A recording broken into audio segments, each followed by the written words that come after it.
Hi, amidst the Iran versus Israel and US war, I came across an interesting Instagram account of an IDF member and an OnlyFans creator. Natalia posts thirst trap and revealing images in support of Israel and US, celebrating the attempted regime change in Iran. If you compare a picture of Ali Khamenei with the picture of Natalia, you would realize all that is needed to know about Iran vis-a-vis Israel and US. Khamenei appears classy and modest, eloquent in his speech, and his videos represent top level of dignity. Compare that to the icon of the West, an OnlyFans creator. People may argue here that Ali's decency was merely a marketing ploy. He was inside his heart a brutal man, and of course it is understandable that people market themselves as better than they are. But why would someone market their civilization's values through female OnlyFans creators? Iran's or Islam's values may be a wolf in sheep's clothing, but Israel and USA's values can never be greater than what represents them: a woman in an underwear celebrating war.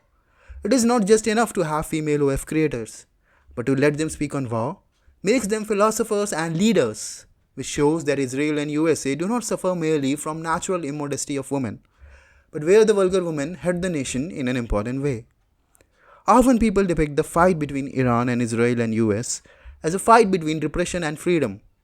But those who would know the laws and social mores of Israel and USA can quickly find that they restrict freedom in many places as well. This fight is rather a fight between decency and indecency, which is the most apt description of possible good versus downright evil. No society claiming to be represented by and invested in women's choice to be publicly indecent can be decent. This explains the bizarre obsession of several Western societies with what is called the fundamental manipulation of truth.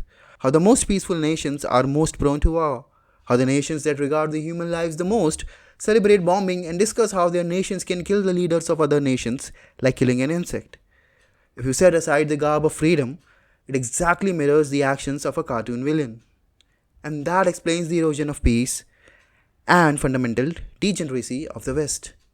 West is the Baphomet.